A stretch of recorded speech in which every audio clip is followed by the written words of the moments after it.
Thanks for joining me for Empowerment and All That, your favorite podcast for female empowerment. I'm your host, Rita Bautista, and I make sure to deliver some motivational tips and inspirational stories from women with diverse backgrounds. Stay tuned for the next show. Hey guys, it's Rita here. I wanted to give you a little quick background on why I started podcasting and continue doing it to this day. So I am actually using Anchor.fm to record this podcast because it's free. One of the best parts about it is that they give you the creation tools that allow you to record and edit the podcast right from my phone or the computer. Anchor also distributes it for me, which is really cool because it makes it so much easier for me, and I can be heard anywhere from Spotify, Apple Podcast, and so many more. You can also make money from the podcast with no minimum listenership. It's everything that you need to make a podcast all in one place. So what are you waiting for? Download the Anchor app now. Hey guys, it's Rita here, coming at you on March 18th, 2020, in the wake of coronavirus. Now, for those of you who know, I am a rep in healthcare, and I live in Houston, Texas, and part of my territory is actually in the medical center. Well, one of the good things and bad things, unfortunately, is that because I am in the middle of all of this and I am getting a chance to see what's going on and develop, I get to see it on the front line, right? So, at first it was fine, everything was fine, and then all of a sudden people started freaking out. And we saw an excess of toilet paper purchasing and stuff like that. But, one of the good things is because I am surrounded by physicians, you get to hear their perspective on this, like people who are in infectious diseases, internal medicine physicians, family medicine doctors, everyone in general. And, for them, their perspective is just, calm down. We really don't have anything that we can give you, but if you have patience and, you keep in mind, and this is the one thing that I want everybody to know, is just be mindful of your healthcare providers because they're also putting themselves at risk for all of us every day that they get up in the morning and they are tackling this virus head on and they're still providing patient care. They're also putting themselves at risk. And so one of the things that they've asked is, if you are starting to see symptoms, call the CDC first. Call your office if you need to. They'll give you the number to the CDC because they can't necessarily do anything for you. But if your symptoms start to worsen, then you'd need to go to the hospital. But in order to keep as many people as possible uncontaminated or to stop the virus from spreading, they're basically saying, guys, if you don't need to leave your house, don't. Follow CDC guidelines. They're there for a reason. And as much as it sucks to be at home quarantined, it's better than getting sick and continuing to pass on the virus. Because some of us actually could potentially be carriers, and it's not necessarily that we wouldn't survive it. It's, obviously our grandparents or those people who are at risk that could potentially suffer through this, through the illness. And, we want to make sure that we are just being mindful and conscious of one another. And so I wanted to just kind of share this quick little moment with you guys. I'm really excited about just how amazing people have been on social media, the positive folks who have been sharing, inspirational messages, people who are going to use their platforms for positive to keep people happy and motivated. And one of the cool things I saw the other day was John Legend, not John Lennon, but I'm sure he would have done it too if he was alive. But John Legend actually did a free concert on social media. And then we're going to continue seeing a lot of these artists who are taking to social media to share positivity, solidarity and community throughout this difficult time. I feel for the guys out there who can't watch sports. I'm just what are you going to do? Who are you going to talk to? But hopefully, there's some things online that you guys can keep preoccupied with, or, talk to your partner, get to know them. So I actually had an opportunity a couple of months ago to play a game called 20 Questions with my mother. And it was probably one of the most thought-provoking growth opportunities for her and I's relationship. Our relationship, as I've mentioned in previous episodes, was a little tumultuous when I was growing up. I mean, we didn't always get along. I see now that we probably had a lot of similarities, which is probably why she wasn't the biggest fan of a lot of the decisions that I made. But it was really cool because I got to really just kind of like dive deep and have these conversations with her. And so, the traditional game is basically a drinking game where you ask 20 questions and it's basically no boundaries, no fear, no worries, no judgments. Anything that's said at that moment can no longer be held against the other person. You can't use it and you have to agree on it before you start. And so the way I started and the way most of these games start is you start with a very introductory question. What's your favorite color? Who was your crush? Who did you fall in love with first? Stuff like that. I mean, I'm pretty sure most of you guys know this stuff from your parents, but then starting to dive a little bit deeper and take these questions into a more of a reflective and understanding space and try to be as compassionate and empathetic.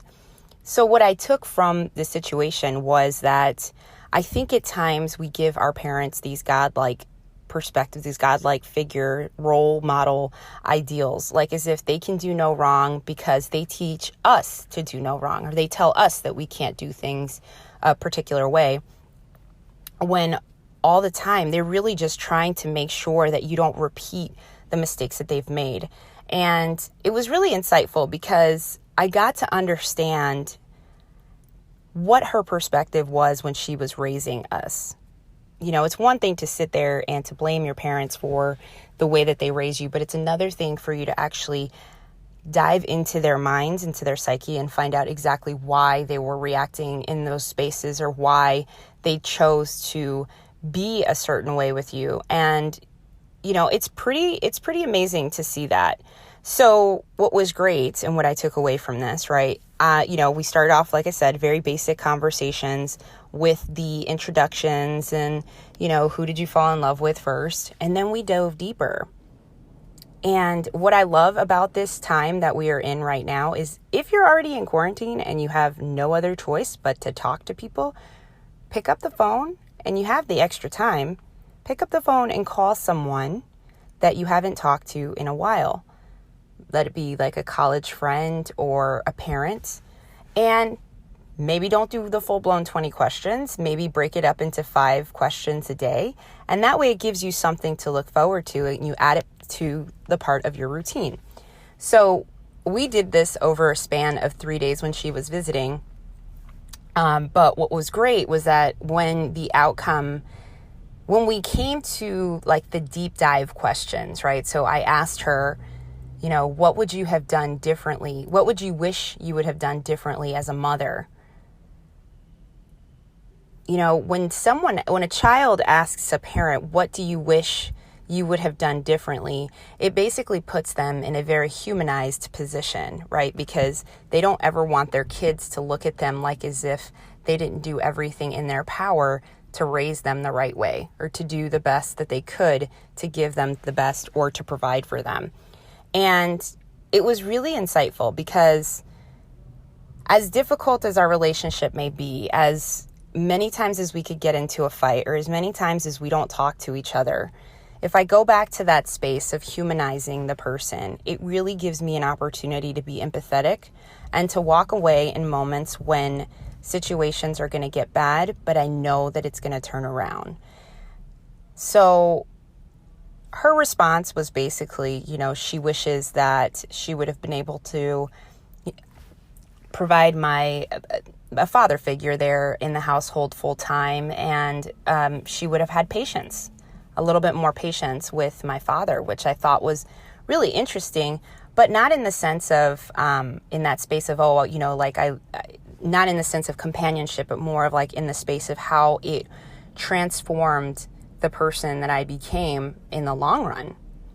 And I thought that was pretty deep, right? And then one of the things that I told her, one of the questions I asked her was, one of the questions that she asked me was, what do you wish that I would have understood when you were growing up? And my response to her was basically, I wish you would have had more confidence in the way you raised us, because then you would have more confidence in the spaces that we're in as adults now, and you wouldn't worry as much. But from what I'm seeing, parents in general, moms specifically, once they give birth to you, they never stop worrying. But, there is that cut the cord symptom that has to happen at some point. But yeah, so it was a really interesting perspective and a very interesting conversation to have. So I challenge you guys today, if you're sitting there in quarantine, wherever you're listening to me from, take a second, pick a person, maybe pick 5 people, and play 20 questions with them. You don't even have to let them know that you're playing 20 questions with them. It could be via text message or via phone call. People get weirded out by phone calls nowadays. I don't understand why. I am the biggest phone call person. I'm still the person who picks up the phone and calls my friends, because there is something unique about the sound of the voice that nothing can change, or being physically present with someone. And obviously right now we can't necessarily be physically present with each other, but use this time wisely to solidify those connections that you've already had, and to continue to develop stronger understandings. And maybe through all of this negativity because of the coronavirus, we have the ability to make genuine connections with people and understand them a bit more. And maybe this is the ability for all of us to connect on a compassionate level. Well, that's it for today, you guys. Please make sure to rate and subscribe this podcast. You can find me on iTunes, wherever you're listening to me right now. But rate me on iTunes, Spotify, Google Casts. And, like I said, I'm challenging you today to be as compassionate and empathetic, and go find out more information about your family member, about your friend, about your partner, about your child. You can play this game with your younger child as well to get some really early on reflections of how they are receiving what you're giving as a parent, or how your partner is perceiving certain situations. And I challenge you to make sure that you remain open when you're having these conversations, because not every answer that you're going to get is going to be 100% what you want to hear. But let it be an opportunity for you to reflect and to see if it's something that suits you, or if it's something that you may be able to work on. All right, guys, I'm Rita, reminding you to keep it positive or don't keep it at all.